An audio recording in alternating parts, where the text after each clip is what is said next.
Bonjour à tous et bienvenue sur notre webinaire organisé avec Fasterize et Clustar sur les Core Web Vitals. Stéphane et Alexandre vont les démystifier pour nous et on répondra à vos questions. Donc, on va commencer dans une minute ou deux pour laisser encore les gens arriver. Et, pour information, d'ici là, vous avez un onglet de chat pour écrire ce que vous avez envie d'écrire. Et voilà, des bonjours par exemple, bonjour tout le monde. Et vous avez un onglet questions pour poser vos questions. Pensez bien à les mettre dans le bon onglet, comme ça on peut les retrouver et plus facilement y répondre à la fin du webinaire. Parce que dans le chat, ça peut vite disparaître.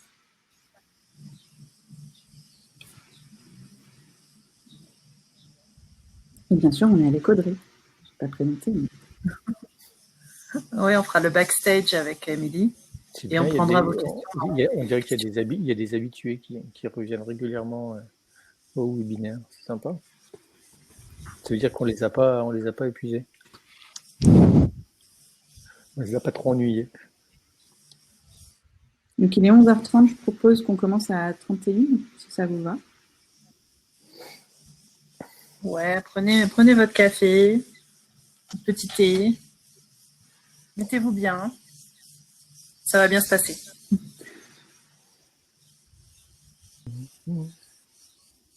Bonjour à ceux qui nous rejoignent. On va bientôt commencer. Vous êtes bien installés, prêts à décoller? Allez, je propose qu'on démarre. Donc aujourd'hui, on va traiter les Core Web Vitals, donc en partenariat Fasterize et Clustar. Clustar, donc agence SEO, mais ils vous en parleront bien mieux que moi. Donc vous le savez, Google a annoncé il y a quelques semaines que les Core Web Vitals allaient être des critères à partir de 2021. Voilà, donc je laisse la parole à Audrey pour vous en dire plus sur Clustar déjà. Déjà, Allez, c'est parti. Moi, je vais commencer, mais tu reviendras sur tes éléments. Non, c'est pas grave. Tout le monde voit bon. tout le monde voit les slides. Ok. Allez, je te laisse présenter Clustar du coup.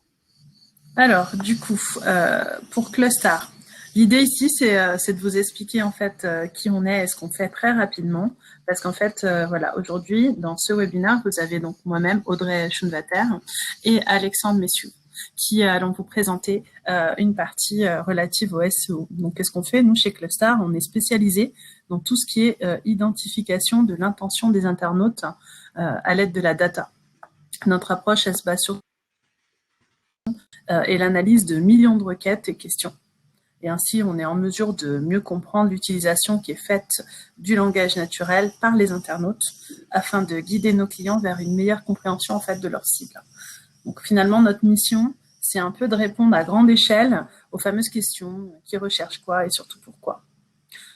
Voilà, donc aujourd'hui, tu peux passer. Aujourd'hui, voilà nos trois grandes expertises. Donc, d'une part, SEO et data, de façon à pouvoir apporter un maximum d'infos à ceux qui travaillent avec nous, de regarder leur data lorsqu'il y en a suffisamment et de pouvoir donner des cas concrets. On a une partie aussi moteur de recherche interne et tout ce qui est moteur interne sur des sites qui permettent de récupérer aussi de la data. Et on a toute une partie sur les chatbots où on prépare et on installe des chatbots, voilà, à dispo pour en discuter plus. Voilà. Alors aujourd'hui, c'est Alexandre qui va principalement prendre la parole parce que c'est lui l'expert sur les sujets qu'on va aborder. Merci Steph, du coup tu peux reprendre la main. Ok, merci. Bonjour à tout le monde. J'avais 2 slides là, pour présenter pourquoi on faisait de la web perf. Tout simplement parce que les internautes aiment avoir un site rapide, mais je pense que vous aussi, c'est pour ça que vous êtes là, donc je vais pas revenir dessus. Je juste parler un peu de Fasterize. Donc c'est une société que j'ai créée il y a 9 ans maintenant. Auparavant, j'étais CTO de ruducommerce.com et puis on fait du front-end optimization. On est les seuls en Europe à faire ce qu'on fait. On est partenaire du Journal du Net, on fait un classement WebPerf sur 3 verticales des plus grands sites de France en termes de WebPerf. Et puis, on est aussi co-créateur, co-sponsor d'un événement qui s'appelle Wheel of Speed, qui parle de vitesse, de WebPerf. Il y a eu 2 éditions et la 3e aura certainement lieu, a été reportée, ça aura certainement lieu l'année prochaine, en début d'année.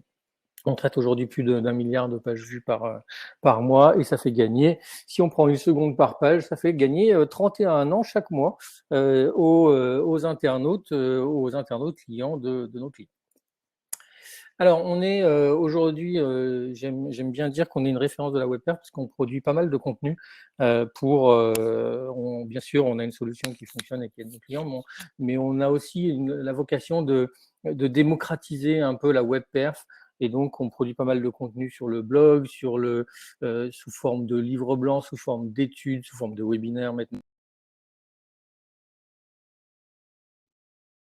Donc en sponsorisant soit des outils, soit comme Yellow Lab Tools ou Web Page Test, ou bien en sponsorisant, en animant Wheel of Speed et le Meetup WebPerf Paris. On a des clients de toutes les tailles, dans tous les secteurs, principalement des sites de e-commerce. Ce qu'on fait, nous, c'est qu'on a une solution Software as a Service qui accélère l'affichage des sites web, qui est 100% compatible avec tous les navigateurs, tous les devices, toutes les plateformes du marché, quel que soit le CMS utilisé ou le langage utilisé, dont le principe est un proxy dans le cloud ou un CDN nouvelle génération, selon que vous êtes technique ou pas, vous comprendrez mieux. L'idée, c'est d'intercepter tout le trafic et à la volée, réécrire les pages HTML et tous les objets qui traversent Fasterize pour les optimiser. Donc, on va faire de la compression d'images, du lazy loading, de l'inlining, différer le JS, de la concaténation. Enfin bref, on applique entre 30 et 40 règles sur chaque page et on renvoie le trafic optimisé. Et bien sûr, on a une couche de cache qui fait qu'on ne fait pas ce chemin complet à chaque fois, on fait que la partie 1 et 4. On a bien sûr un lien avec le SEO quand on fait de la WebPerf, parce que j'ai vu un peu ce genre de courbe dans les Google Webmaster Tools, dans l'ancien Search Console, où on voit quand on accélère un site web, en tout cas dans les temps de réponse côté serveur, on voit très nettement l'impact sur le nombre de pages crawlées. Mais on a aussi un certain nombre de fonctionnalités qui sont là pour vous aider à mettre en place du SEO, des règles SEO. Donc notamment les redirects HTTP vers HTTPS, l'envoi des logs vers des outils comme OnCrawl, Botify. On fait de l'URL rewriting dans la page avec le moteur, bien sûr, qui réécrit les pages, et puis en tant que proxy, et puis on est capable aussi de gérer le robot TXT. On fait aussi, on a une activité assez conséquente maintenant d'audit et d'accompagnement. Donc on travaille on a travaillé pour pas mal de sites qui ont des équipes conséquentes IT et qui ne souhaitent pas prendre le produit Software as a Service et qui font appel à nous pour se dépatouiller, faire une analyse poussée de leur site en termes de WebPerf, savoir où ils en sont et savoir où ils doivent aller. C'est vraiment passer leur site au rayon X de la WebPerf. Et puis, une fois qu'on a fait ça, on est capable de les accompagner et de mettre en place un certain nombre de choses chez eux en termes de WebPerf. Ça va mettre en place les recommandations, mais aussi très souvent, on met en place du monitoring, des budgets de performance, des dashboards, etc. Bref, et ça va plus loin, on va aussi sensibiliser toute la boîte à la culture WebPerf, parce que la WebPerf, c'est vraiment l'affaire de tout le monde. Alors, attaquons le vif du sujet. Qu'est-ce que c'est que ces Core Web Vitals dont tout le monde parle? C'est LCP, FID, CLS. Voilà, 3 fois 3 lettres, c'est ça les Core Vitals, les Core Web Vitals, c'est tout. Voilà, j'ai terminé, c'est fini. À toi, Alexandre. Non, en fait, on va aller un poil plus loin que ça, parce que ces trois acronymes-là vous disent peut-être pas grand-chose.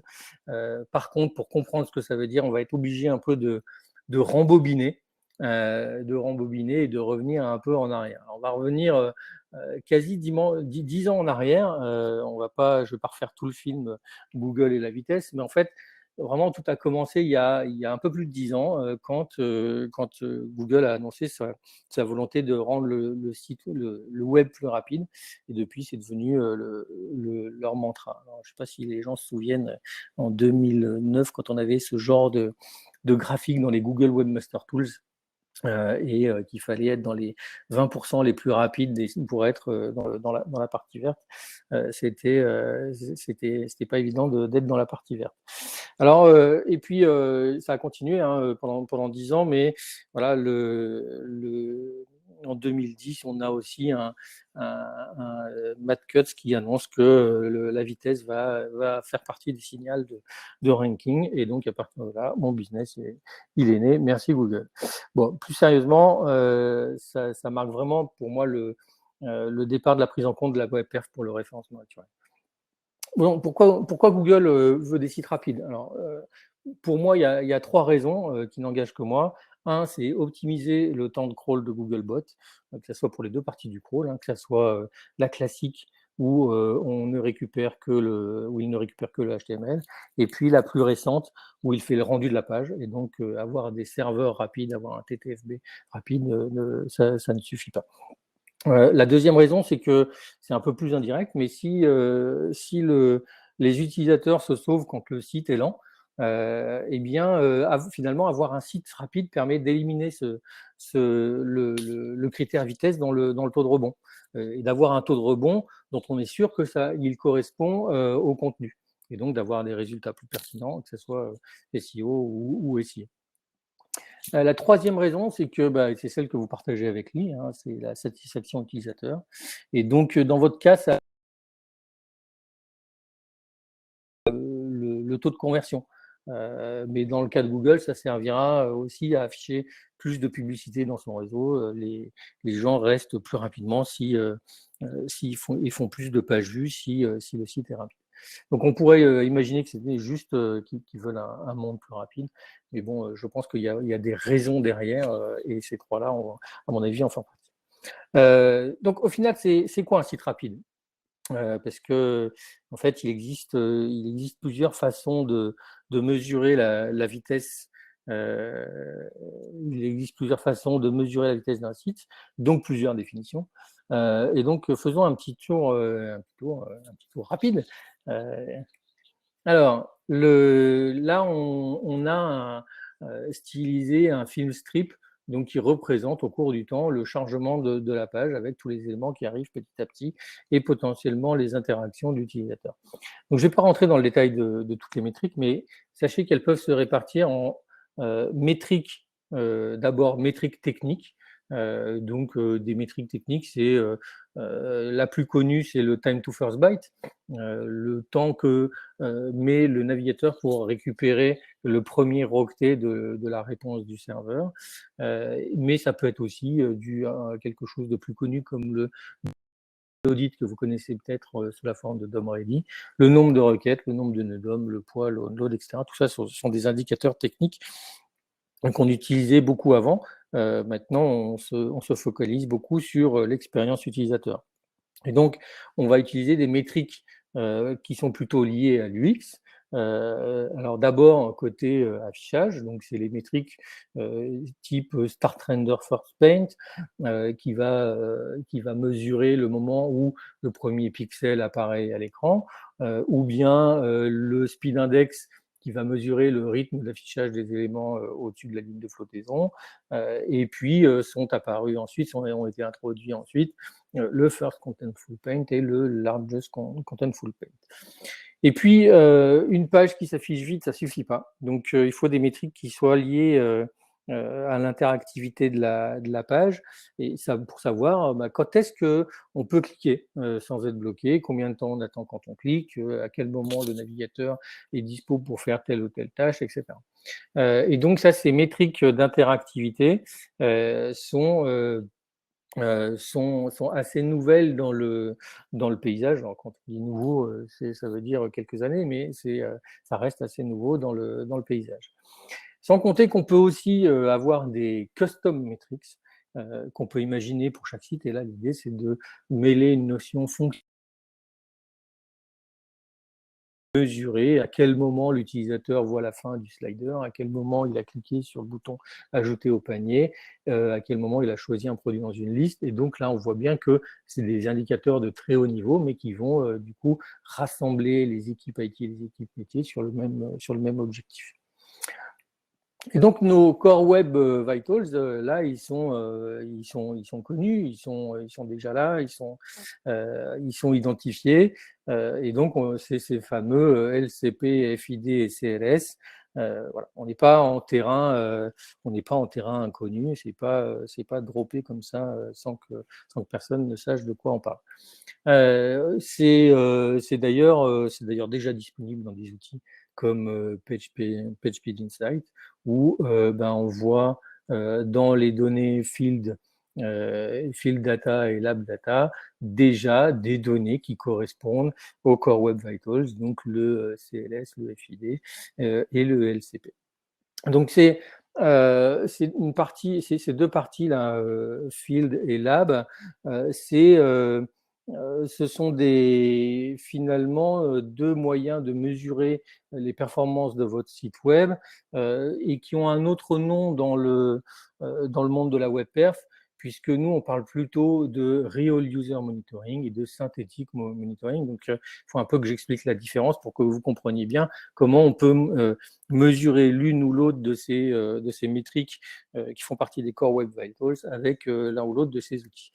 Le Synthetic Monitoring, c'est tout simplement, c'est des petits robots, des petites sondes qui font des tests à intervalles réguliers dans un contexte constant et complètement contrôlé. Et donc, du coup, c'est parfait pour suivre la perf dans le temps. C'est-à-dire que vous choisissez de tester toujours votre site web depuis Paris sur Chrome avec de la DSL et avec toujours la même page. Et vous allez voir quelles sont les variations de ces métriques au cours du temps quand vous allez mettre en prod, quand vous allez rajouter un third party ou quoi que ce soit. Et donc, c'est parfait pour le suivi de la perf dans le temps parce que l'environnement est contrôlé. Mais malheureusement, les robots n'interagissent pas avec la page. Et donc, par exemple, c'est difficile avec ces outils de mesurer l'interactivité, tout simplement. Le Real User Monitoring, non, c'est pas du ROM, c'est du ROM. Le Real User Monitoring permet de voir de façon agrégée la perf vue par tous les utilisateurs. C'est-à-dire qu'on va mettre un beacon dans chaque page qui va remonter la perf vue par l'utilisateur pour chaque page. Donc là, on a vraiment la vision complète de la perf de chaque utilisateur sur votre site. Le plus difficile, c'est d'aller dans énormément de données. Donc ça donne pas des courbes qu'on peut toutes simples qui évoluent dans le temps, qu'on peut grapher comme pour le synthetic monitoring. Ça donne en général ce type de courbe. Donc ce type de courbe, c'est une distribution. Donc là, dans ce cas-là, c'est une loi plutôt log normal, un peu longue traîne, si on reprend le vocabulaire référencement naturel.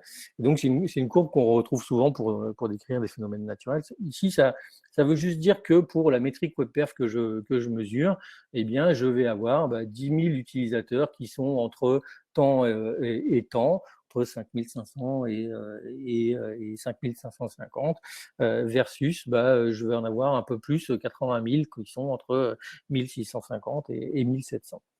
Donc, alors je suis désolé, mais j'adore parler de cette courbe. C'est mon côté matheux. Cette courbe, elle veut aussi dire que vous pouvez pas dire mon speed index, il est de temps, ou mon loading time, il est de temps, ou mon TTFB, il est de temps. Ça reviendrait à choisir un point de la distribution dans lequel tout le monde aurait le même speed index. Donc en plus c'est même pas une gaussienne, vous savez, sur lequel on peut faire on prend la moyenne de toutes ces valeurs là, ça donne un truc comme ça. globalement, la médiane va être vers 3008, alors qu'elle n'est pas du tout représentative de l'expérience globale de mes utilisateurs. Donc, on parle plutôt de percentiles. Et donc, il y a quelques percentiles qui sont importants. Il y a la médiane, dont vous avez peut-être entendu parler, qui est le 50e percentile. Ça veut dire que quand je parle de la médiane, la moitié de mes utilisateurs ont moins, ou plus en tout cas, puisque c'est la moitié, ont ont une expérience avec une métrique WebPerf moins que la médiane. On parle aussi de 90e percentile ou de 95e pour savoir quelle est la pire expérience que mes utilisateurs peuvent avoir. On remarque aussi qu'il y a deux bosses à gauche, là, sur cette courbe. En fait, c'est la superposition entre mobile et desktop. C'est comme si on avait superposé les deux mêmes courbes pour le mobile et pour le desktop. Ah oui, et aussi on voit ceux qui vivent dans les data centers, donc ça c'est les robots, hein, quand on arrive près de ces choses-là, proche de la courbe à gauche, ça veut dire que c'est des robots. Quand on optimise un site web, en fait, on prend cette distribution et on l'emmène le plus possible vers la gauche. Donc en fait, il y aura toujours des gens qui ont un temps de chargement. Ce qui se passe. C'est-à-dire qu'on prend des gens, on essaye de les rendre le plus rapide, le plus possible, mais il va quand même rester des gens qui auront toujours un temps de chargement.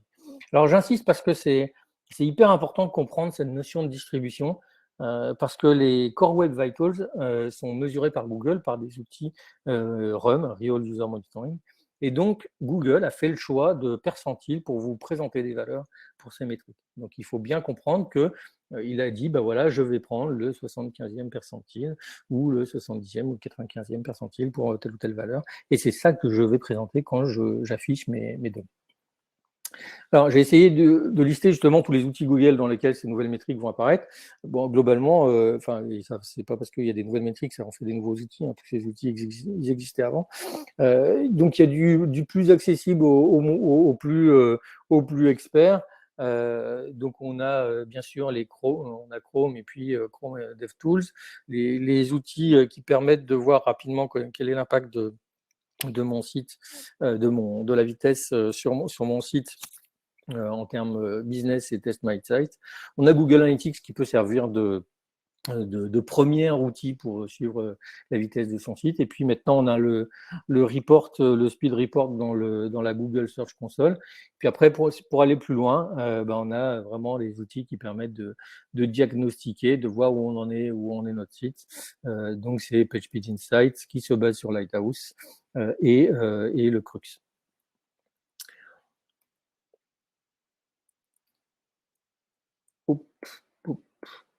Alors, c'est pas les seuls outils de mesure, hein. J'ai fait un panorama rapide, mais sachez qu'il y a bien d'autres outils que les outils Google. Et quand on suit sa WebPerf, on n'est pas obligé de se reposer sur les outils Google pour faire de la mesure, que ce soit synthétique ou RUM, ou bien avoir du diagnostic, puisqu'il y a d'autres outils de diagnostic qui existent, les plus connus étant WebPageTest, GTmetrix, et moi, celui que j'aime bien, le Yellow Lab Tools.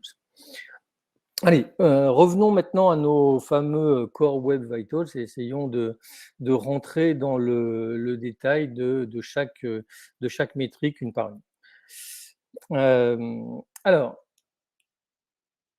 le LCP, le Largest Contentful Paint. Alors lui, à comprendre, c'est assez facile. Globalement, ça va correspondre au plus grand élément visible dans le viewport. Donc, le viewport, c'est la partie visible de la page. Et donc, à mesurer, c'est assez facile aussi. On va petit à petit, à chaque la page, on va prendre l'élément qui prend le plus de place, si je dois résumer. Et puis, le dernier élément qui est en place et qui est le plus grand et qui a pris toute la place, eh bien, c'est le moment auquel il est apparu, ça définit le largest contentful paint. C'est le moment où il a été complètement rendu. Hein. Donc, c'est pas le moment où on va démarrer l'affichage de la grosse image produit là dans ce cas-là, mais c'est vraiment le moment où on a fini de rendre de cette image. Alors, à mesurer, c'est assez facile, même s'il peut y avoir quelques pièges, comme dans toutes les métriques WebPerf, on peut toujours les abuser si on a envie, mais globalement, c'est assez facile à comprendre et à mesurer. Ça se mesure avec tous les outils classiques, que ça soit les PageSpeed Insight, le Crux, les outils de monitoring, les DevTools, tout ça, on peut facilement mesurer le LCP, ça se comprend assez facilement. Et tout ce que pour l'optimiser, c'est assez facile aussi à faire, puisque alors, c'est pas le sujet du webinaire, on pourrait faire un webinaire technique spécifique, comment optimiser ces métriques-là. Mais là, ce qu'il faut retenir, c'est si vous optimisiez déjà votre site pour du Start Render, du Speed Index, bon, ben voilà, les optimisations, globalement, elles vont rester valables pour le LCP. Alors, des first input delay. Alors là, on dit qu'une image vaut 1000 mots. Alors bon, je ne sais pas si c'est vrai, mais expliquer le first input delay peut se représenter avec cette image. Alors ok, là, c'est clair, ça ne vous aide pas, il y en a trop. On va reprendre depuis le début. Alors, au début était le temps. Plus sérieusement, donc là, c'est une ligne de temps qui poursuit le chargement de la page. À T0, on démarre la navigation. Le navigateur va charger la page, va lire le HTML et puis va faire plein de requêtes pour récupérer le contenu, requêtes qui vont s'enchaîner, qui vont peut-être être en parallèle, etc. Certaines de ces requêtes et le code de la page éventuellement vont aussi déclencher des exécutions de scripts, faire tourner des sliders par exemple, mais il peut y avoir beaucoup plus compliqué. On peut construire toute une page avec du JavaScript si on est en single page app. Et donc, ces exécutions de script, on peut les caractériser de deux façons. Enfin, il peut y avoir deux types d'exécutions. Il y a celles qui sont considérées comme non bloquantes et qui font moins de 50 millisecondes, qui durent moins de 50 millisecondes. Et puis, celles qui sont considérées comme bloquantes, qu'on appelle les long tasks. Et là, qui vont durer plus de 50 millisecondes. Oui, donc ça paraît court, 50 millisecondes dans la vraie vie. Quand on charge une page, donc, qu'est-ce qui se passe à un moment donné? Le navigateur va pouvoir afficher quelque chose. Donc là, le first contentful paint, la première fois où on va afficher réellement quelque chose. Et là, a priori, l'utilisateur va pouvoir cliquer. Je pense que s'il n'y a rien, il y a peu de chances que l'utilisateur clique sur une page blanche. Et là, en fait, comme l'internaute, il est imprévisible, le méchant internaute, il peut cliquer à n'importe quel moment.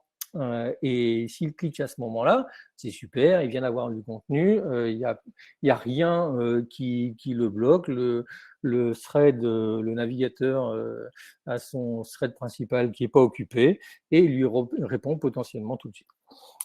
Parce que oui, il faut bien comprendre que le navigateur, il fait qu'une seule chose à la fois.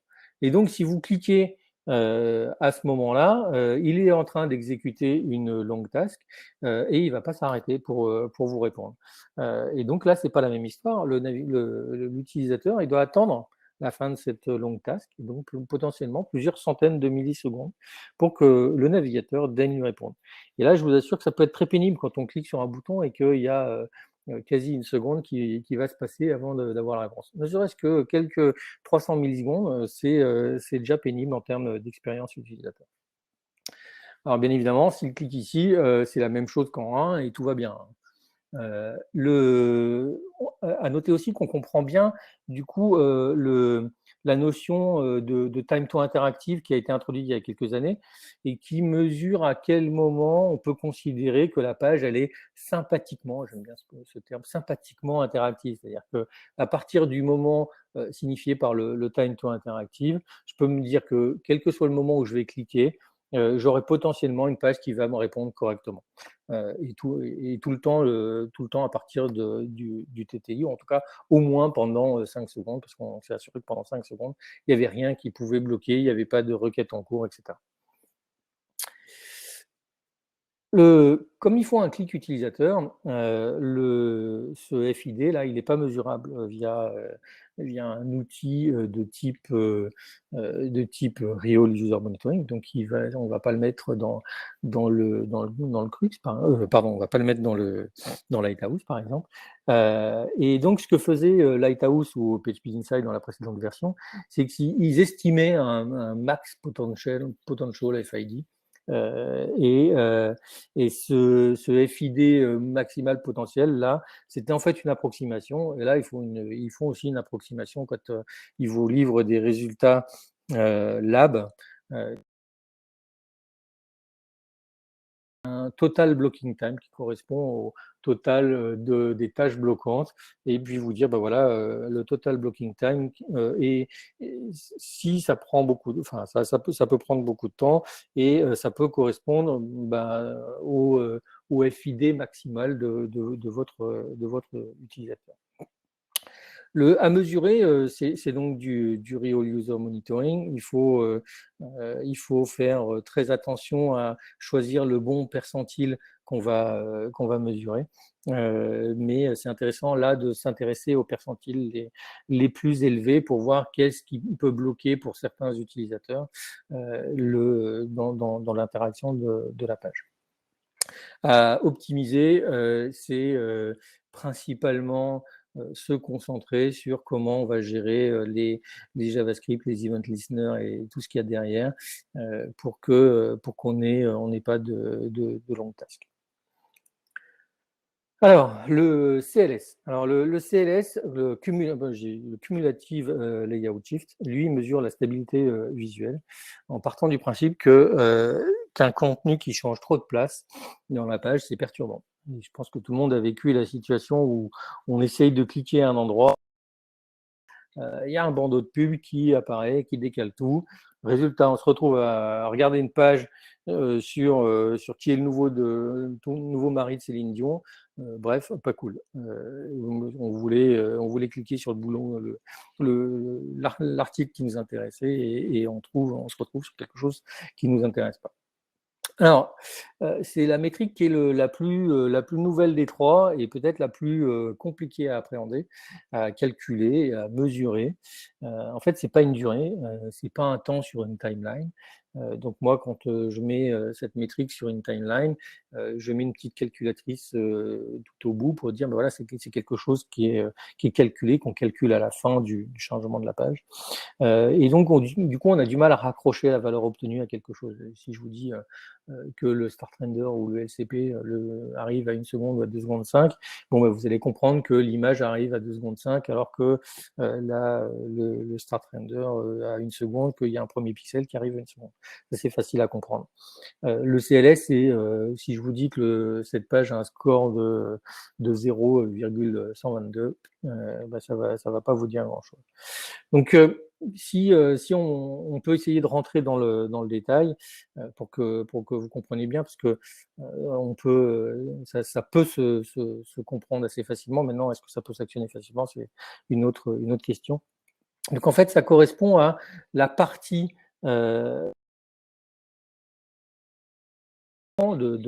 pour chaque nœud de la page. Donc là, on prend par exemple la photo.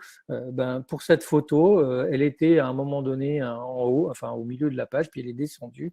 Et globalement, si on prend la superposition de ces deux positions, qu'on fait l'union de ces deux positions, on a une portion de l'écran qui représente, on va dire dans ce cas-là, 60% du viewport.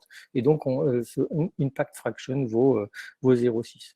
On va mesurer aussi la distance pour laquelle qui a parcouru ce nœud au moment entre deux frames quand il a bougé, et puis on va exprimer ça en fraction aussi du viewport.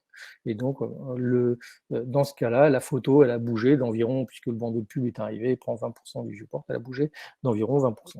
Et donc quand on fait le calcul, voilà, on a un layout shift correspondant à ce nœud qui correspond à la photo du produit de 0,12. Et puis ensuite, on va faire ça pour au cours du temps, pour tous les frames d'affichage, et puis pour tous les nœuds. On va cumuler ces scores-là et ça va donner un CLS cumulative layout shift.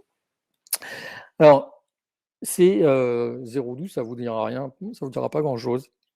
Mais ce qu'on peut retenir, c'est que plus ça bouge, plus les éléments vont se décaler, plus c'est élevé. Donc, plus on a envie plus on veut limiter ce déplacement, il faut avoir un CLS le plus bas possible.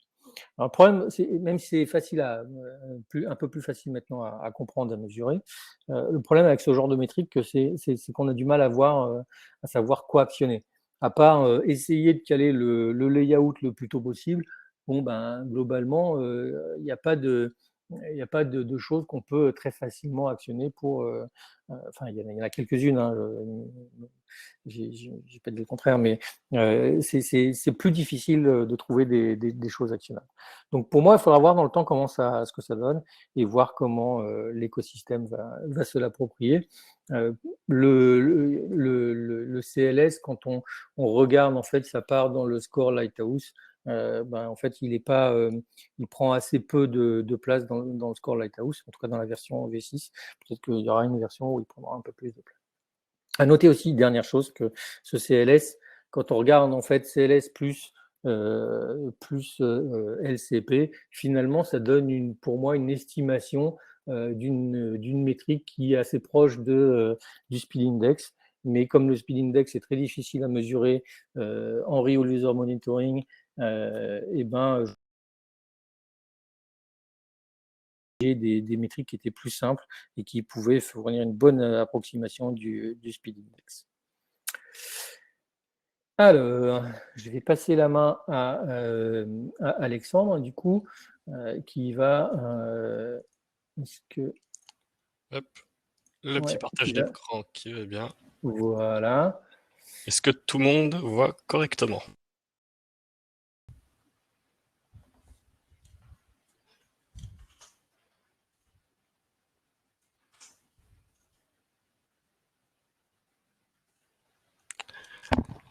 Ok, vous m'entendez tous, parfait. Du coup, c'est reparti. Alors là, merci Stéphane déjà d'avoir éclairci toutes ces magnifiques métriques qui sont quand même parfois assez complexes à comprendre. Là, on va passer sur une partie qui est vraiment focalisée plus sur le SEO. Bon, après ça reste intéressant pour tout le monde, mais disons qu'on essaie de comprendre concrètement avec ces Core Web Vitals. Qu'est-ce que ça change opérationnellement au quotidien pour les SEO?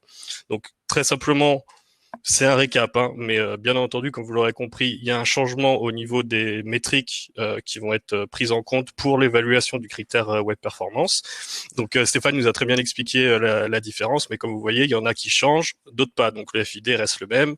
Le LCP, globalement, assez similaire au FCP, juste une version un peu différente, mais on cherche à mesurer à peu près la même chose. Et le CLS, pour le coup, qui est nouveau et qui fait son entrée dans la troupe.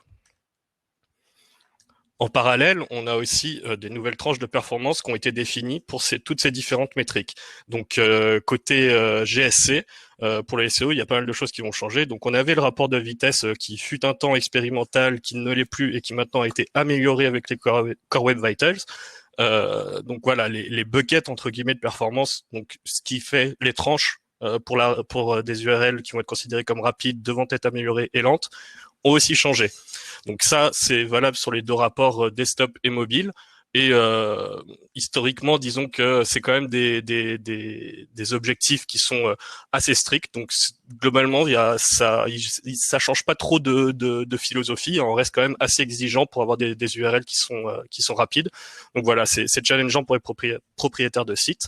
Et à savoir du coup que ces classements, comme l'a dit Stéphane, on est sur de la donnée Crux et on se base jusqu'au 75e percentile en gros des utilisateurs. Donc en gros on prend les 75% des utilisateurs et après on décide si ça tombe dans si leur expérience correspond à plus d'un rapide ou devrait être améliorée, etc. la donnée Crux, c'est effectivement des données ROM qui sont basées sur des utilisateurs de Google Chrome qui ont dit OK pour contribuer à l'amélioration du produit, etc. Et donc du coup, il y a des données qui sont utilisées. Ça, c'est un gros changement du coup qu'on aurait pu avoir au SEO, parce que forcément, quand Google nous a dit que la web perf devenait un facteur SEO, il y a beaucoup de SEO qui se sont dit bah tiens, je vais aller voir, je vais explorer, essayer de comprendre ce qui se passe et comment je peux utiliser ça pour gagner des positions. Néanmoins, c'était pas super évident dans la communication. Pas super évident de savoir quels moyens Google employait pour justement évaluer la web performance d'un site. Donc il y avait plein de choses qui étaient possibles. On pouvait se dire c'est du crawl, ou au contraire à l'époque il y avait du PageSpeed Insight qui était poussé abondamment auprès des SEO. On pouvait se dire peut-être que c'est quelque chose de similaire qui mesure comme ça la performance des pages. Là non, on est clair, on est fixé. C'est bien de la donnée ROM qui est utilisée pour l'évaluation de la web perf en tant que signal de ranking SEO, et c'est qui plus est la donnée Crux, donc la donnée des utilisateurs Chrome. Donc c'est cohérent par rapport à l'orientation de Google qui est un peu toujours de se mettre à la place de l'utilisateur. On a l'habitude de ça en SEO pour tout un tas de critères. Là, c'est aussi le cas pour la partie web performance. Et la donnée Crux, c'est une donnée en fait, l'attitude est un peu plus ouverte, puisque déjà, c'est pas une black box. On sait la manière dont sont récoltées les données, on sait sur quelle métrique on va être attendu, et derrière aussi, on est à même de comparer différentes origines, donc ces différents sites. Donc c'est des données qu'on peut exploiter quand même en profondeur. Finalement, dernier changement qui concerne les SEO, c'est le changement sur les top stories. Donc le format qui était restreint aux pages qui utilisaient la techno MP, qui permettait de vraiment avoir des pages rapides. En gros, ça mettait vraiment un peu des garde-fous en termes de perf, et ça optimisait certains aspects de la gestion des ressources des pages. Ce format va ne plus être restreint aux utilisateurs d'AMP, et à partir du moment où vous aurez une page qui, selon les critères UX Core Web Vitals, sera considérée comme rapide, vous serez éligible pour apparaître dans ce type de format premium sur les SERP. Donc ça, c'est des changements qui ont été annoncés et qui sont prévus en 2021. Donc c'est très intéressant si vous avez un site qui fait de l'actu chaude ou des choses comme ça, c'est typiquement le genre de format qui est approprié. Là, on va passer sur une partie zoom sur les tools qui sont à disposition. En fait, avec cette annonce des Core Web Vitals, il y a vraiment beaucoup de choses qui ont été soit updatées, soit mises à disposition des propriétaires de sites, développeurs et du web marketing pour bien appréhender ces éléments de web perf. Donc, un premier dispositif qui a été mis à disposition, c'est SiteKit pour WordPress. Donc, c'est un plugin. Ce plugin, ça vous donne en gros directement dans le dashboard de WordPress pas mal d'insights sur vos contenus. Donc savoir comment les gens le trouvent, comment ils le consomment, et aussi et surtout, là c'est ce qui nous intéresse vu le sujet du webinaire, les Core Web Vitals. Donc en fait c'est un agrégat d'outils de Google. Donc ça va prendre des données de GA, de GSC, de PageSpeed, AdSense, GTM et Google Optimize, et donc du coup vous allez vraiment avoir une vue un peu consolidée sur la manière dont sont consommés les contenus sur votre site. Donc c'est un outil très pratique pour les gens qui sont sous WordPress. Également, il y a la Web Vitals Library qui a été rendue disponible. Donc ça c'est une librairie vraiment lightweight qui est disponible pour les développeurs si jamais vous voulez récolter vos données Core Web Vitals vous-même sur les pages. La méthodologie de mesure, l'idée c'est que ce soit calqué le plus possible sur ce que fait Google lui-même avec Crux. Là, la seule différence, c'est que vous êtes maître, en gros, des pages sur lesquelles vous souhaitez récolter vos mesures, et aussi des utilisateurs. Donc, comme vous savez, Crux, en gros, on est limité sur les utilisateurs Chrome. Là, en gros, on peut s'affranchir de cette limite, ce qui est quand même plutôt pas mal. Aussi, on a l'extension Chrome directement dans le navigateur qui a été rendu disponible par Google. Donc ça, c'est vraiment super pour au gré de sa navigation, pouvoir consulter les Core Web Vitals. Donc ça peut être sur son site ou sur les sites des concurrents. Ça évite d'ouvrir les DevTools et de plonger dans quelque chose de trop complexe. Là, vraiment, en un clic, vous allez avoir les différentes métriques et pouvoir les consulter. Également, avec l'arrivée des Core Web Vitals, on a une mise à jour du rapport Crux qui existe depuis 2 ans, si je me trompe pas, un peu plus peut-être. Donc là, ils ont vraiment updaté à la fois le layout, mais aussi les données qui sont affichées pour mieux refléter l'état actuel des choses. Donc c'est un rapport de 12 pages, donc 12 pages dont la majorité en réalité sont les pages historiques, disons, de Crux, avec les anciennes métriques. Enfin, en soi, ça montre qu'ils s'en débarrassent pas, c'est juste que le focus n'est pas autant mis dessus au niveau de la com. Donc voilà. Après, en termes de sites disponibles, ils communiquent sur 7 millions d'origines différentes. Donc en soi, c'est qu'une toute petite partie du web. Mais si vous êtes un acteur de taille conséquente ou de taille moyenne, a priori, vous devriez être dedans. Et voilà. Donc c'est très intéressant. Ce qui est également intéressant, c'est que si c'est le cas pour vous, c'est aussi le cas pour vos concurrents. Donc on peut tout à fait imaginer d'avoir des vues un peu plus concurrentielles sur les différentes métriques. Afin de voir, admettons, sur votre secteur, si votre concurrent fait mieux que vous sur telle ou telle métrique. Simplement, il faut faire attention au biais d'analyse quand on fait des comparaisons comme ça, puisque les concurrents ont pas forcément les mêmes contraintes techniques. Peut-être que je sais pas, leurs pages sont beaucoup plus riches en termes de contenu ou d'images, etc. Et il y a pas mal de choses qui peuvent influer. Et surtout, l'audience du site influe sur les données, puisque c'est des données ROM. Donc il faut prendre ça aussi en compte. C'est typiquement, si j'ai un site qui est plutôt positionné haut de gamme et mon concurrent il fait plutôt du low cost, et ben ça se sentira sur ses audiences et sur les terminaux qui sont utilisés par ces audiences, et donc du coup impact sur la performance de chargement vécu chez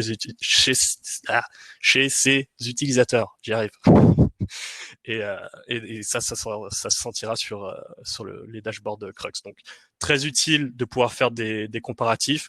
Il faut juste prendre les choses avec des pincettes et remettre les données dans leur contexte pour vraiment pouvoir en tirer des choses actionnables et intéressantes. Finalement, d'autres moyens d'exploiter les données Crux. Il y a une API qui est dispo et qui est exploitable en curl ou en JS. Ces informations, elles sont sur une période glissante de 28 jours.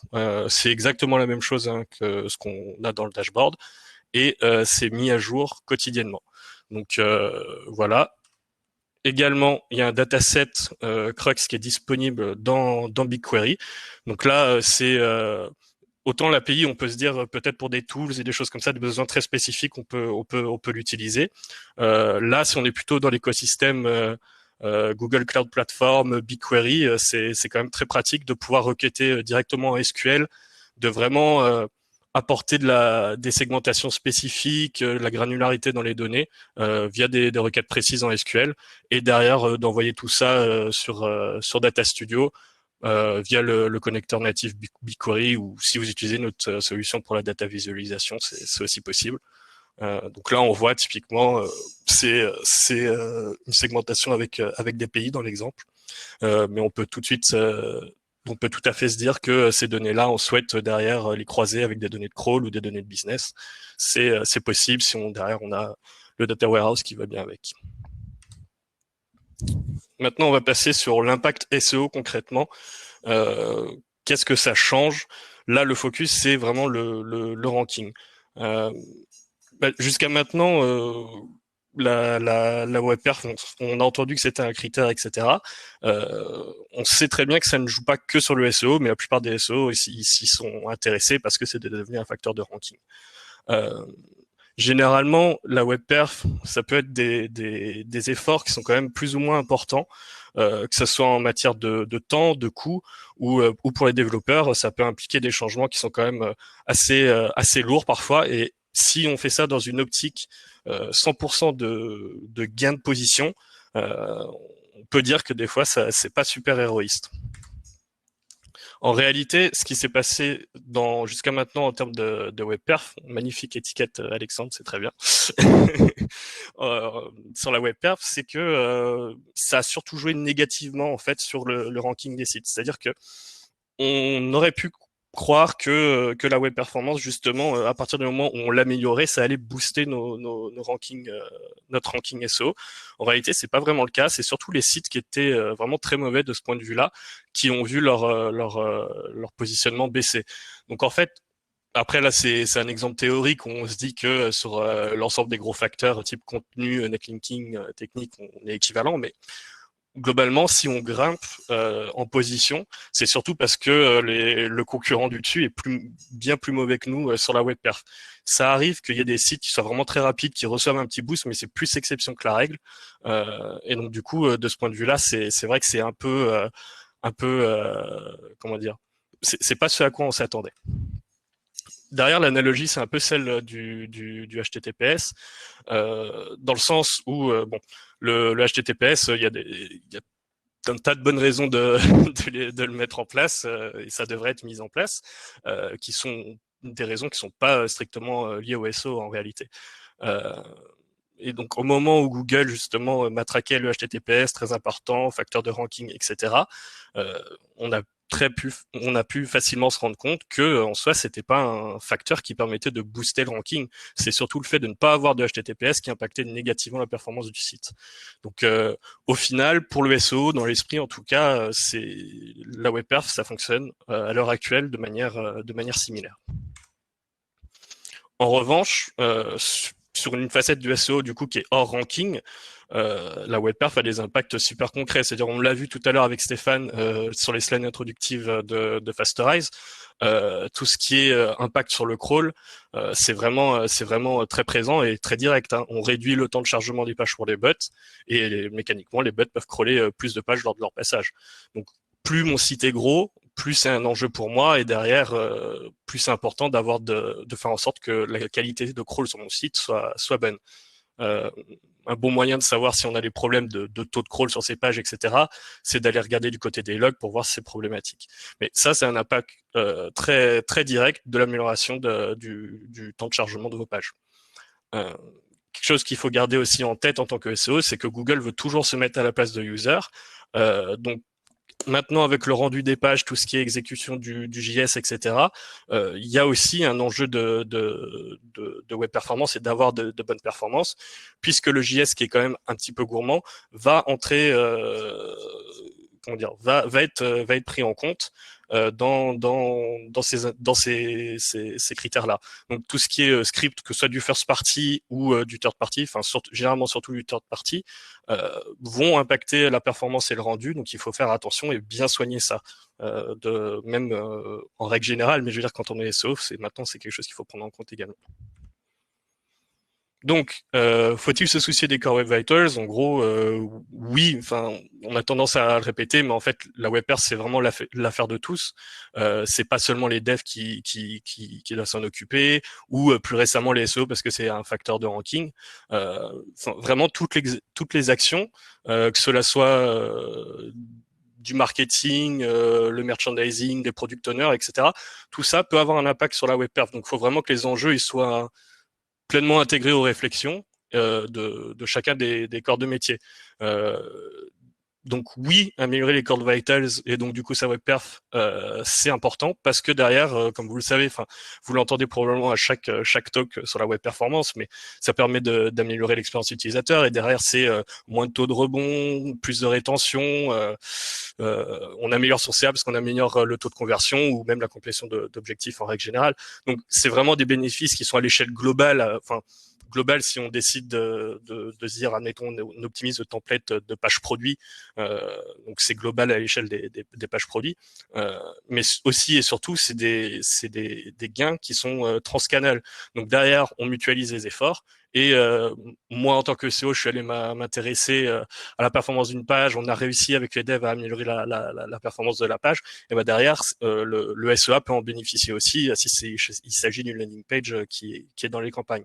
Donc c'est quelque chose de vraiment vraiment important et de bénéfique à l'ensemble des canaux. Un autre point qui, là pour le coup, c'est quelque chose qui est très intéressant aussi en tant que SEO, c'est que dans la communication de Google et de John Mueller aussi, du coup, qui anime souvent des hangouts de questions-réponses avec la communauté SEO, c'est qu'ils ont laissé entendre que potentiellement ils allaient donner plus de points en 2021 et plus de granularité à tout ce qui était critères de WebPerf. Bon, c'est un peu à demi-mot, on sentait que bon, l'état actuel des choses là qu'on a décrit avec le fait que ce soit plus un critère qui impacte négativement si on est mauvais plutôt qu'un critère bénéfique, c'était pas une situation qui était complètement satisfaisante pour Google. Et l'idée, c'était justement que tout ce qui était UX pèse davantage. Et donc, du coup, ça se recoupe aussi avec la communication qu'on a vue côté Google sur 2021, année de l'UX, on remet l'UX au centre, etc. Donc, derrière, ce qu'il faut bien se dire, c'est que c'est pas parce que actuellement le comportement dans les SERP, l'impact sur le ranking de la web performance se passe comme on l'a décrit, qu'en 2021 on pourrait pas voir un changement qui fait que réellement améliorer sa web perf a un impact positif sur le ranking SEO. Il y a une réévaluation aussi annuelle qui va être faite des Core Web Vitals. Donc là actuellement on a 3 métriques. Donc l'équilibrage dans le score Lighthouse est défini, etc. Stéphane a montré le calculateur tout à l'heure. Mais donc du coup, autour de la conférence de mai de Google, ce qu'ils vont faire, c'est qu'ils vont revoir justement, voir si les métriques qui sont sélectionnées sont toujours appropriées, est-ce qu'il faut pas en rajouter d'autres, en faire sortir, un peu comme on vient de le voir sur le changement de métrique, mais là, en gros, ça va être cyclique et annuel, en gros, essayer de faire une mise à jour de ces métriques compte tenu des évolutions du web et des usages. Donc voilà, c'est quelque chose qu'il faudra surveiller de manière annuelle pour rester à jour. Donc, en résumé, en tout cas pour le SEO, améliorer les Core Web Vitals, est-ce que ça va me permettre de gagner des positions? En soi, non. En tout cas, pour le moment, comme on l'a vu, il y a quand même des choses qui laissent penser que ces facteurs-là de WebPerf vont quand même peser plus à l'avenir, en 2021. En revanche, faut-il améliorer ces Core Web Vitals? Bien sûr que oui. Pour le coup, on a vu qu'il y avait quand même tout un tas de bonnes raisons de travailler sa WebPerf. Donc, en résumé, si vous souciez déjà de votre WebPerf, bah, c'est super, continuez comme ça. Et bah, maintenant, il y a des nouvelles métriques qui ont été ajoutées, des outils supplémentaires avec les Core Web Vitals, et vous pouvez en profiter. Si vous en occupiez, pas vraiment. Par contre, là, c'est vraiment le moment de s'y mettre. Vous avez accès vraiment à une panoplie d'outils, comme on l'a vu, vraiment pour vous aider à mesurer votre performance, à comprendre comment améliorer la performance de votre site. Et c'est quelque chose qui va commencer à devenir pressant, puisque comme on l'a vu, il y a quand même de fortes chances, parce que Google, globalement, ils communiquent pas non plus à fond surtout en SEO. Il y a certaines choses qui sont encore un petit peu en black box, on peut le dire. Mais là, en gros, s'il y a beaucoup de signaux qui sont envoyés et qui nous disent en 2021, il va y avoir des changements importants là-dessus, on a intérêt à bien tenir compte de ces communications. Et donc, du coup, si on ne travaille pas sa web perf, vraiment, il faut s'y mettre pour faire en sorte qu'en 2021, on ne soit pas impacté négativement dans ces rankings et qu'on puisse éventuellement aussi améliorer ses positions sur des pages existantes. Après, c'est une petite section bon à savoir en SEO. C'est juste quelques tips en gros pour le SEO si jamais vous vous plongez dans les Core Web Vitals. Ça va reprendre des éléments que Stéphane a évoqués, mais c'est toujours bon de se les remettre en tête. C'est que les données ROM, elles dépendent vraiment de votre audience. Donc en gros, c'est très très très important d'aller consulter, admettons sur GA, les données relatives à l'audience pour comprendre qui vient sur votre site, dans quelles conditions, avec quel techno, quel terminal, pour éviter d'avoir des œillards. C'est-à-dire que là, il y a une petite stat, 25% des Français utilisent Safari sur mobile. Ça, c'est une stat qui a globale en France. Selon votre activité, selon votre cible, etc., la distribution des terminaux et la qualité des connexions et des choses comme ça peuvent influer. Donc, il faut se rappeler vraiment que ce qu'il y a dans Crux, c'est de la donnée qui est dépendante de l'audience que vous avez en ce moment. Et en plus, c'est sur une fraction des utilisateurs Chrome. Donc, il faut absolument pas se focaliser sur seulement ces métriques-là, parce qu'en fait, ça correspond à optimiser juste pour la fraction d'utilisateurs Chrome depuis lesquels on a tiré ces données. Donc, il faut arriver à avoir ça de manière plus globale, et pour ça tout ce qui est données de synthèse dans un cadre de test qui est du coup bien maîtrisé, bien contrôlé, où on donne pas, mettons, des conditions super idéales, où j'ai une 4G et un iPhone 11, tout est parfait, parce qu'en réalité, on va pas optimiser pour les personnes qui ont des conditions idéales. Donc justement, c'est plutôt pour des terminaux qui vont avoir moins de puissance, des connexions avec moins de bande passante et des choses comme ça, là où vraiment l'expérience sera vraiment dégradée. Justement, on essaie de faire en sorte qu'elle le soit le moins possible, et qu'on propose une bonne expérience pour tout le monde. Donc ces données de synthèse, elles ont toujours leur place, j'ai envie de dire, elles l'ont toujours eu, et ça ne changera pas. Pour moi, elles sont vraiment essentielles à intégrer dans la réflexion de l'optimisation de la web performance. Donc là, c'est un peu dans la continuité, mais c'est juste pour vous montrer, en regardant sur différents sites, vous pouvez regarder. Là, c'est que du GA, et en dessous le rapport Crux. Mais globalement, ça peut être intéressant de zoomer du coup sur quand vous regardez le mobile, quelle marque de téléphone les gens utilisent, quel navigateur ils utilisent. Donc, en fonction des sites, la proportion Safari peut être plus ou moins importante.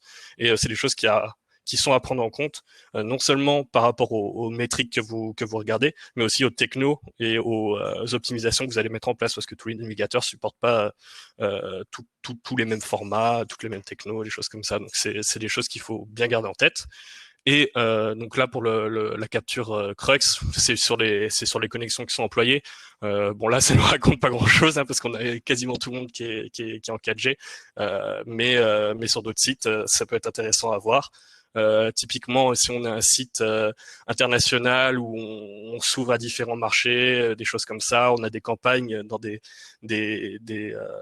localités qui sont quand même assez éloignées de nous, derrière, le trafic qui est associé aura un impact sur ces métriques, et donc du coup, c'est important de dézoomer pour bien comprendre le contexte global, et du coup faire les bons investissements en termes d'optimisation et de développement pour avoir des vraies retombées pour nos utilisateurs. Ensuite, un petit flow récap pour les SEO qui vont se plonger dans les Core Web Vitals. C'est très théorique, mais ça permet d'avoir un peu une idée globale. J'ai mis des outils comme ça, mais il y en a vraiment énormément. Donc, ça dépendra vachement de votre infra, de votre organisation, comment vous organisez derrière tout ce qui est cycle de développement, etc. Mais pour une vue globale en tant que SEO, bon, certes, il y a le monitoring, si derrière on estime que c'est une boucle complète. Mais on a vu qu'avec les rapports Search Console, déjà, on a quand même pas mal de choses au niveau des Core Web Vitals, et ça nous permet d'identifier des pages précises et des mouvements précis dans les variations sur les différentes métriques. Derrière, on a le diagnostic, donc avec tous nos outils favoris, dont WebPage Test. Effectivement, c'est un très beau logo, on peut le dire. Qui vont nous permettre derrière d'aller vraiment aux profondeurs, comme avec les DevTools. Ça va nous permettre de comprendre avec le waterfall, etc., qu'est-ce qui bloque, qu'est-ce qui est bloquant, faire différents audits, et derrière de trouver les meilleurs moyens d'améliorer la performance de la page. En cours de développement, il y a plein d'outils de manière locale qui vont permettre aussi de mesurer toutes ces choses. Donc là, j'ai mis les DevTools, il y a le Lighthouse, il y a l'extension qu'on a vue tout à l'heure sur les Core Web Vitals, pardon. Il y a tout ce qui est information, ça c'est des ressources en soi pour la mise en place des recos. Derrière, il y a aussi tout ce qui est empêcher les régressions, qui est super important. Donc, il y a Lighthouse CI qui va permettre en gros de venir tester les nouvelles contributions de pages contre un audit Lighthouse, et derrière s'assurer qu'on ne dégrade pas la performance des pages. C'est l'automatisation des audits Lighthouse en somme. Et puis bien sûr, après, il y a Fasterize. Là, on est carrément sur l'optimisation à la volée. Donc en soi, les régressions, c'est pas vraiment une question. Finalement, on a le monitoring. On a vu, il y a plein de dashboards. On peut avoir ses propres solutions de monitoring RUM en place. Elles ont tout à fait et synthétiques aussi, qui ont tout à fait leur place. Et en parallèle, Google nous pousse aussi ses propres outils, ses propres dashboards et ses solutions pour être intégrés dans un data warehouse et faire du monitoring bien comme il faut. Donc vraiment là, on a une carte un peu globale de la maîtrise des Core Web Vitals quand on est SEO et comment on s'inscrit justement dans toute cette démarche d'amélioration de la web perf.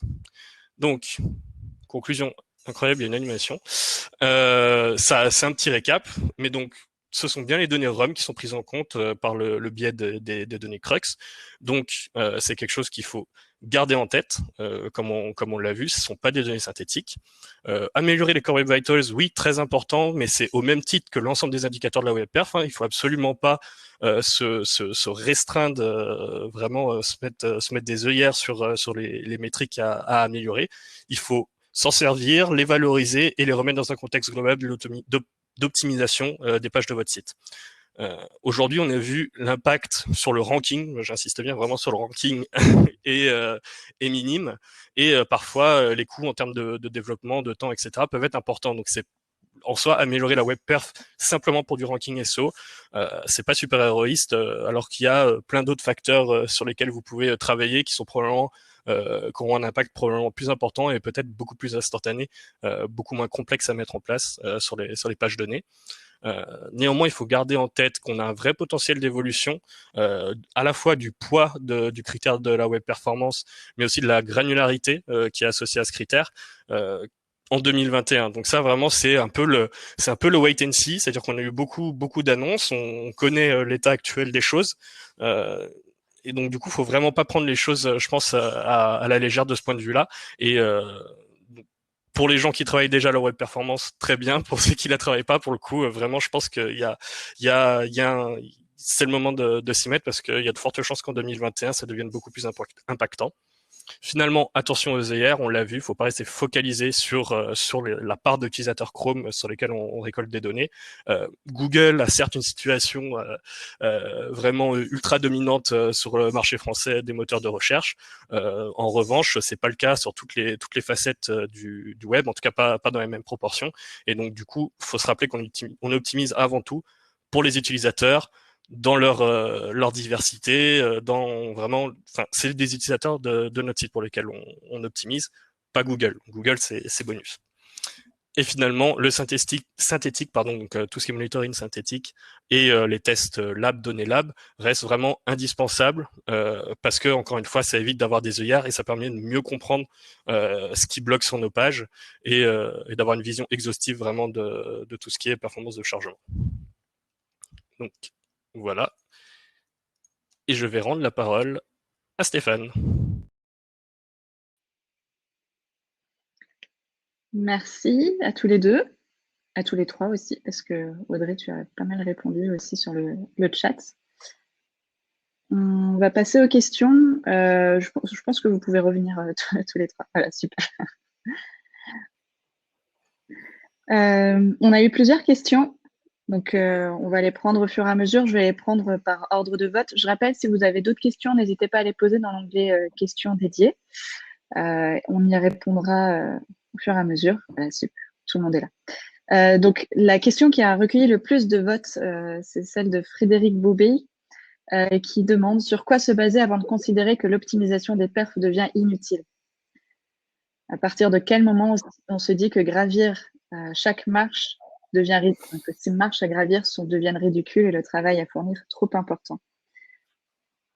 Alors, avez-vous un élément de réponse? Moi, je peux donner un élément de réponse.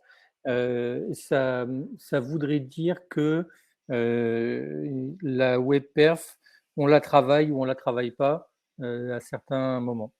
Et je suis partisan de toujours avoir un travail web perf de fond, de la même façon qu'on a toujours un travail SEO de fond ou de la sécurité.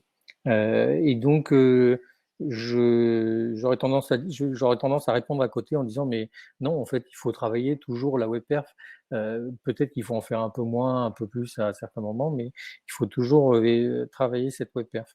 La deuxième réponse que je peux faire, c'est que ben, finalement, si on se base sur des dashboards Crux ou des PageSpeed Insight, etc., bah, il y a des buckets dans lesquels Google vous range en disant bah, voilà, 70% de vos utilisateurs sont dans ce bucket-là.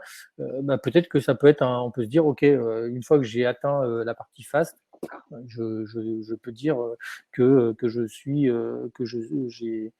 suis tranquille.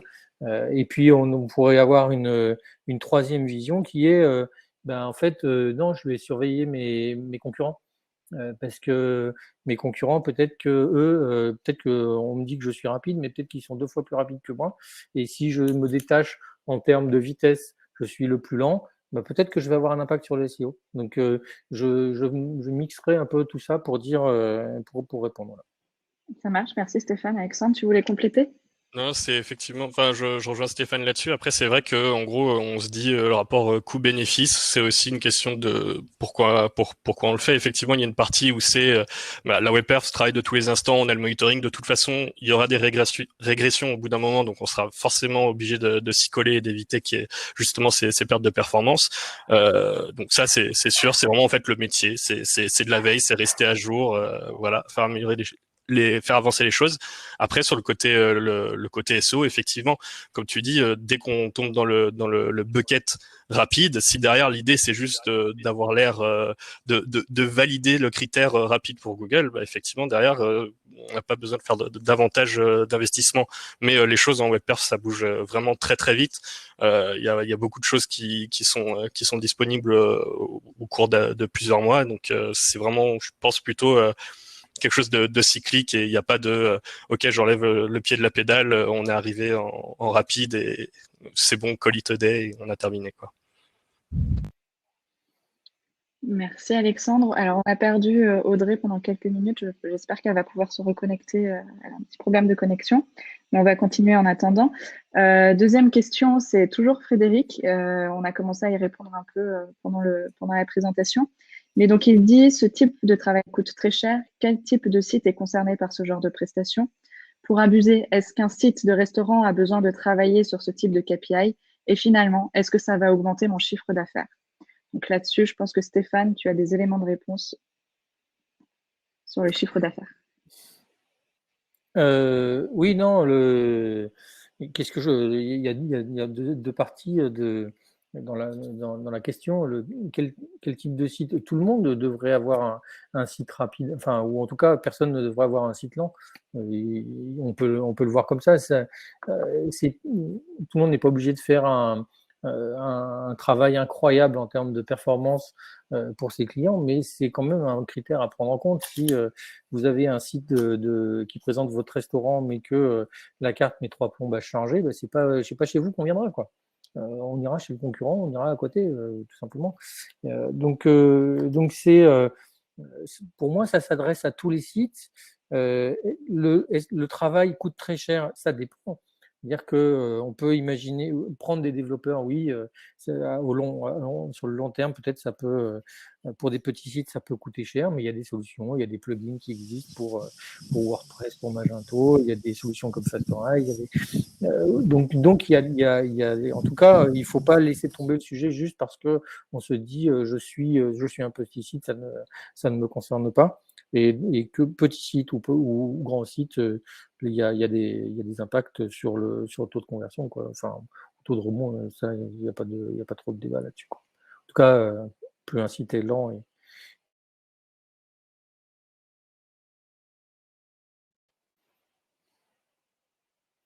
et en mute.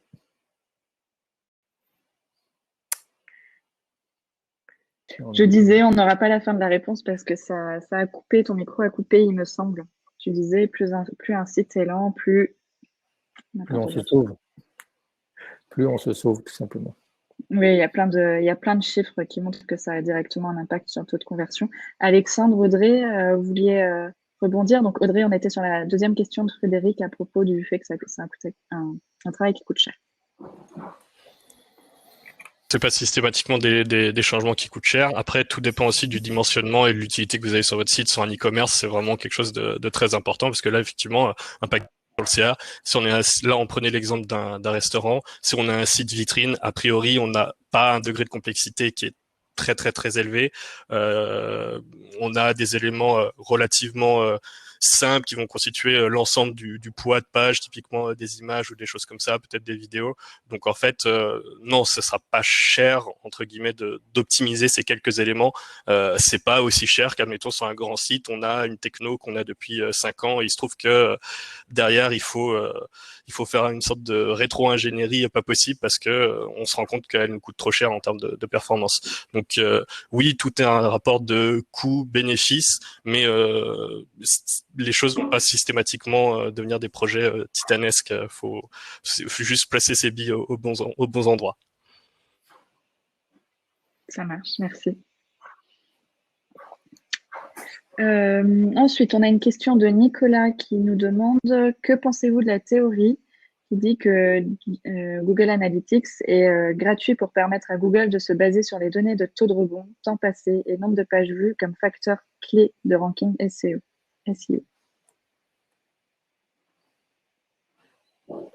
Moi, j'ai pas trop d'avis à part dire que mettre un produit gratis, c'est une stratégie freemium classique. Donc, on peut y voir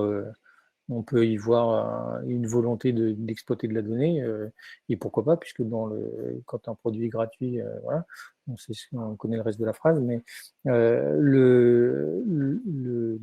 n'ai pas plus d'avis que ça, quoi.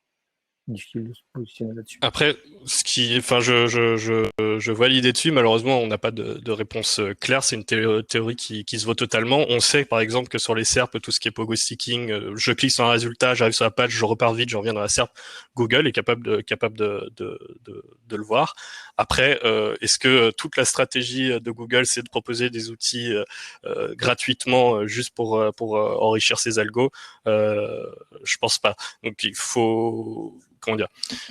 Oui, derrière le comportement des utilisateurs aura une influence, mais là encore une fois, quand on parlait de WebPerf, là on est vraiment sur le navigateur Chrome, c'est même pas une histoire d'analytics, hein, c'est ce qui se passe dans Chrome.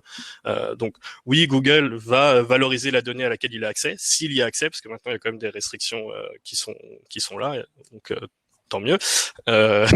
Mais disons, je pense pas que ce soit la démarche vraiment de fond on arrose avec GA gratuit juste pour récolter de la donnée pour notre moteur de recherche. Enfin, Google, c'est beaucoup plus qu'un moteur de recherche maintenant. Donc voilà.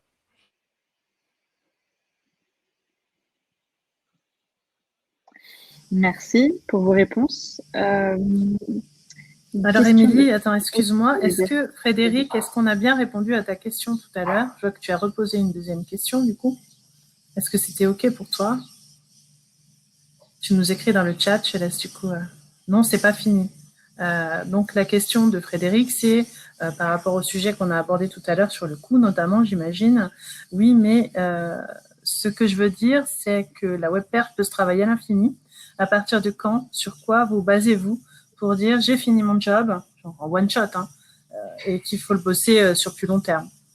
C'était ça le point de Frédéric. C'est l'impact d'une modification. Si on se rend compte que ça joue un cheveu de millisecondes et que c'est pas significatif dans l'expérience de chargement, on peut se dire effectivement le rapport coût-bénéfice est pas intéressant pour derrière avoir quelque chose de vraiment décliné sur l'ensemble du site, etc. C'est vraiment en termes d'impact au final qu'il faut entrevoir les choses. Donc après, j'imagine en fonction de la modification, il y a beaucoup de variabilité sur le degré d'impact. Est-ce qu'on a un impact vraiment sur l'interactivité de la page ou plutôt sur la cadence d'affichage? Tout dépend des KPI qu'on a en ligne de mire entre guillemets dans l'idée de je souhaite améliorer vers ça. Moi, je pensais avoir répondu en me disant ok, si je peux choisir le critère qui est soit je suis bien classé par Google dans les sites fast si je suis dans le Crux, ou dans PageSpeed Insight, on me dit que je suis rapide, ou bien ça peut être aussi mixé avec un benchmark concurrent. Et si je suis avec mes concurrents ou voire meilleur que mes concurrents, basta, quoi, j'ai fini finalement, j'ai fini mon job. Hein. Ça peut être un critère. Est-ce que le budget performance peut contribuer aussi un peu à ça ou pas? À se dire à un Oui, moment donné, c'est bon, je reste dans mes clous à moi. ouais, bien sûr, bien sûr. On peut tout à fait se dire que avoir fixé des limites, donc un budget performance en termes de toutes les métriques qu'on a vues là tout à l'heure, et rester dans ces métriques, enfin dans ces budgets, peut tant que j'en suis là. Oups, ça a coupé.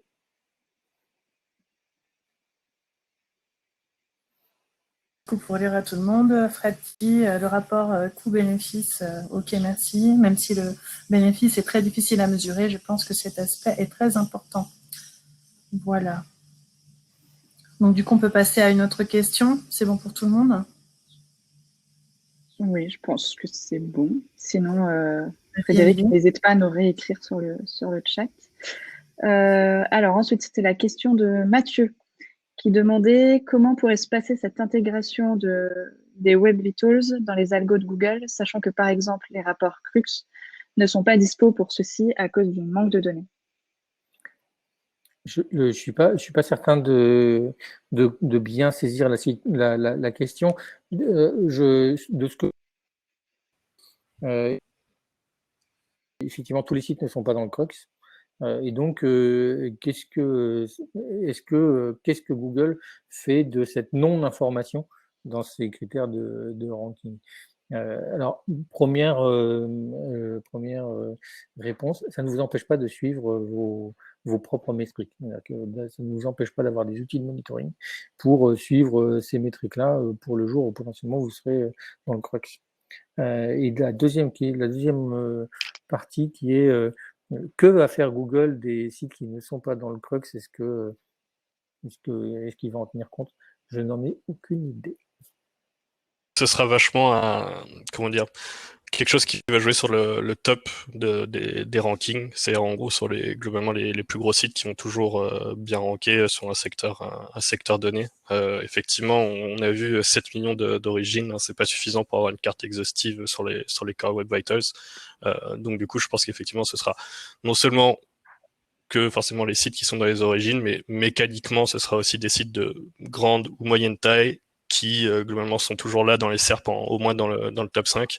Et donc du coup, ce sera, parce qu'on sait que ce sera pas un facteur majeur dans tous les cas, ce sera quelque chose qui permettra d'ajuster les positions dans les positions premium, quoi. Ok. Audrey, tu voulais ajouter quelque chose ou c'est bon pour toi? Bah écoute, pas spécialement, à moins qu'on ait oublié quelqu'un. Non, il en reste un co, il y en a encore d'autres, c'est juste au cas où tu voulais rebondir sur. Non, c'est bon pour moi. Donc ensuite, Florent, avez-vous des conseils de techno permettant de mettre en place son propre RAM et ainsi avoir une vision globale non limitée aux utilisateurs de Chrome? Ouais, bah, il y a le ROM du pauvre, il y a le ROM déjà de visualiser un certain nombre de choses. En fait, dans Google Analytics, vous avez des métriques WebPerf par défaut dans le behavior speed là, mais c'est tout pourri. Enfin, par défaut, c'est tout pourri. C'est-à-dire que vous avez un sampling de malade, c'est des moyennes qui sont présentées, c'est des métriques de 1985, enfin c'est une catastrophe, quoi. Et donc, mais par contre, on est tout à fait capable d'améliorer ce ROM du pauvre en lui envoyant des métriques et en changeant le paramètre de sampling. Donc on peut lui envoyer plus de mesures et on peut, avec un peu de JavaScript, lui renvoyer aussi d'autres métriques et de pouvoir les récupérer ensuite dans Google Analytics. Donc notamment avec les librairies JavaScript Web Vitals, hein, d'intégrer ces librairies JavaScript, de les renvoyer, de faire un GA push, enfin, je ne sais plus comment on fait, et puis de balancer tout ça à Google Analytics. Ça restera limité parce que il y a quand même la notion dans Google Analytics, on ne présente pas forcément des distributions, ou en tout cas, il faut aller plus loin dans le détail dans Google Analytics pour voir réellement des distributions, et il y a quand même cette notion de distribution. Mais ça peut déjà, on peut déjà utiliser ce type d'outil pour avoir une visualisation de ces métriques-là.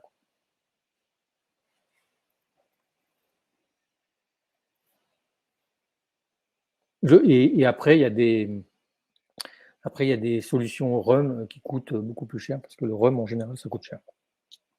Alors, on peut mettre en place aussi son propre Real User Monitoring à base d'une solution open source qui s'appelle Boomerang. Mais ça veut dire qu'il faut injecter le script, récupérer, collecter la donnée, la stocker, et puis pouvoir la rendre sous forme de dashboard. Donc c'est un vrai job à part entière. Ça marche. Merci Stéphane. Alexandre, à chaque fois, hein, si tu veux rebondir, tu n'hésites pas. Comme tu as laissé ton micro, je me suis dit qu'on pouvait passer à la suivante. Ouais, carrément. Tu m'arranger, très bien. Virginie nous demande, est-ce que le CLS mesure également la différence entre rendu serveur et rendu client? Non, je crois qu'il y a incompréhension sur le CLS. C'est l'occasion de reparler du CLS. Le CLS n'a pas lieu, j'ai l'impression qu'il n'y a pas de rapport avec le rendu serveur. C'est au moment, en fait, il faut voir ça. Là, j'ai fait, quand j'ai présenté ce que c'était que le CLS, j'ai mis deux images différentes.